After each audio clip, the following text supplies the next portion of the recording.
बम बम बोले दोस्तों। शादी एक बहुत खूबसूरत रिश्ता होता है जो दो लोगों के साथ साथ दो आत्माओं को भी जोड़ता है।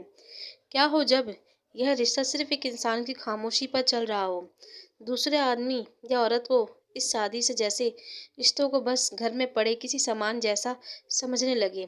मेरी जब शादी मेरे पति से हुई थी तो पहले मैंने उनसे बातचीत करना शुरू किया। मेरे पति अध्ययन पहले एक सिंपल तरीके से सब हैंडल कर लेते थे। हम जब भी बाहर कहीं मिलने के लिए आते तो किसी न किसी बात पर मेरी लड़ाई किसी और से हो जाती, पर वो हमेशा एक बार में ही सारी बातें सॉरी बोल देते। बस किसी भी तरह से बात को ख़त्म करने की कोशिश करते और हमेशा दूसरों के दोस्त बन जाते। मुझे उनकी यही बिहेवियर बहुत अच्छा लगता था, इसलिए मैंने उनसे शादी करने के लिए हामी भर दी। शादी के बाद जो जैसा सोचता है वैसा कहाँ मिलता है। अध्ययन अपने पापा को बहुत सम्मान सम्मान देते थे।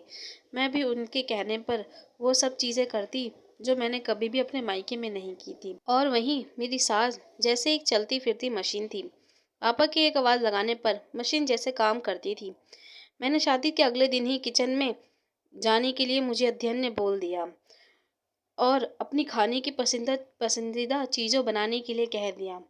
मैं बात को टालते हुए कहा, क्या बचपन से ही अपनी शादी तक का इंतज़ार कर रहे थे कि कब पत्नी आएगी और उसी से अपने सारे काम करवाऊंगा। आज मैं ये सब खाने की चीज़ें नहीं बनाऊंगी, बाद में एक एक करके सीख कर तुम्हें खिलाती रहूंगी।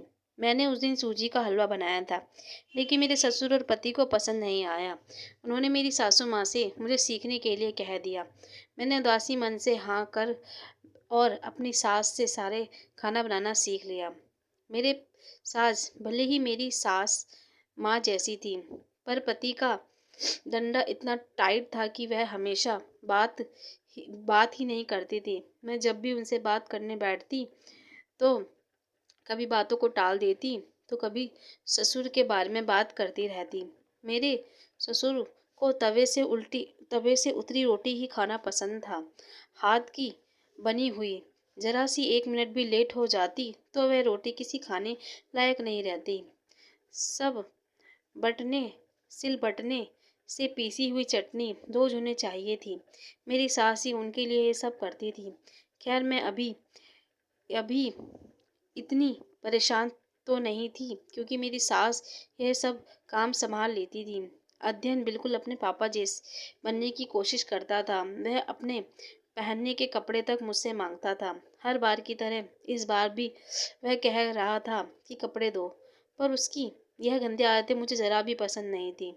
मुझे डांस का बहुत शौक था, इसलिए मुझे ज़रा सी भी वक्त मिलता तो मैं डांस प्रैक्टिस में जुड़ जाती थी। पहले तो सबने मुझे ऐसे ही अपनाया था। अध्ययन भी जानता था कि मुझे डांस करना कितना पसंद था।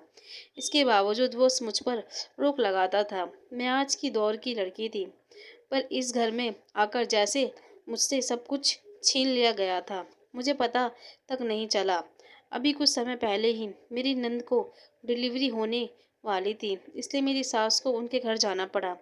वह सारा काम भले ही मुझे सिखा कर गई थी, पर फिर भी मैं उनके जैसा घर कहाँ संभाल पाती थी। कभी जल्दबाजी में चटनी मशीन में पीस देती तो मेरे ससुर उसे फेंकने के लिए कह देते। अध्ययन से जब भी मैं अपनी परेशानी बोलती तो उसे बस मेरे ऊपर चढ़ने की पड़ी रहती। मेरे साथ बिना मेरी मर्जी के वह सब कुछ करता रहता। उससे अपनी परेशानी ज़रा सी भी मैं नहीं बता सकती थी। कभी उसके रिश्तेदार आकर मेरा मजाक बनाते। सबकी अलग अलग फरमाइशें होती। किसी को भी एक अकेली लड़की पागलों की तरह काम करते नहीं दिखती थी। इसलिए अब मैं पूरी तरह से परेशान हो चुकी थी। मैं अपने ससुराल में कोई मेड भी नहीं रख सकती थी अपनी मदद के लिए, क्योंकि वह कोई इस घर में काम नहीं करना चाहती थी। सबको मेरे ससुर की आदतें पता थी। अध्ययन को जब भी अपने काम और डांस सीखने की कहती तो वह मुझ पर गुस्सा करता।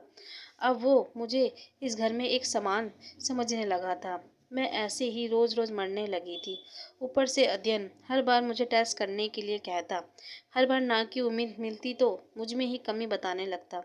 अपनी हर बार कोशिश में मैं नाकामयाब हो जाती, लेकिन जब भी अपनी डांस की वीडियो देखती तो मुझ में अलग ही जोश आ जाता। इसलिए मैंने अब इस सब से निपटने की सोच लिया था। मेरे ससुर का जन्मदिन आया। उन्होंने अपने सब दोस्तों को इनवाइट किया था। उसमें वह रिश्तेदार भी था जो पहले काफ़ी बार मेरा मजाक बनाकर गए थे। मुझे अब पूरे 50 लोगों का खाना बनाना था। मुझे अकेले बनाने के लिए कह दिया, लेकिन मैंने इस बार कुछ भी काम नहीं किया। ऊपर से वह आदमी सब लोगों के सामने मेरी डांस की वीडियो का मजाक बनाने लगा। अध्ययन को यह सब पहले से ही पसंद नहीं था। ऊपर से आज अपनी पत्नी की बेइज्जती देखने के बाद वह मुझ पर भड़कते हुए आया। मेरी सारी डांस की वीडियो डिलीट करने के लिए कह दिया। मैंने साफ साफ मना कर दिया और कहा, तुमने किसी के कुछ खाने के लिए नहीं बनाया। वीडियो के बारे में हम बाद में बात करेंगे। तुम सबके लिए पहले कुछ बनाओ। मैंने गुस्से में टंकी का गंदा पानी भरकर सब मेहमानों के सामने लेकर चली गई और सबके सामने अध्ययन पर सारा पानी उड़ेल दिया और वहां से सब कुछ ऐसे ही छोड़कर अपने मायके वापस आ गई। मैंने कई बार अपनी मम्मी को इस बारे में बताया भी था, लेकिन वो तो मेरे ससुराल वालों का ही साथ देती थी। पर इस बार मैं उनकी भी नहीं सुनूंगी। मैं जैसे ही अपने घर पहुंची तो मेरे पेरेंट्स ने मुझे वापस घर जाने के लिए कह दिया। मेरे भाई ने तभी मुझसे पानी मांगा। वह भी अपना कुछ काम खुद से नहीं कर सकता था। यह जो लड़कों को इतनी छूट मिलती है कि लड़की के साथ गलत काम करने लगते हैं, पहले अपने घर से ही मिलती है। हमारे खुद के पेरेंट्स ही लड़का लड़की में फ़र्क रखते हैं। तभी अध्ययन और उसके पापा जैसे आदमी अपने आप को भगवान मानने लगते हैं। अगर हम दोनों में बराबर काम काम करवाए बचपन से ही, तो यह फर्क कभी भी दोनों के बीच ना आए। तभी लड़के को यह आज़ादी मिल जाती है कि वह अपनी पत्नी से नौकरानियों की तरह बर्ताव करता है, और एक लड़की यह सब बर्दाश्त भी करती है क्योंकि उसे बचपन से ही इस हाल में ढाला जाता है। मैंने अपने लिए एक फैसला लिया और वापस कभी ना जाने का सोचा। अध्ययन से तलाक लेकर मैं अपने डांस के सपनों को पूरा करने में जुट गई।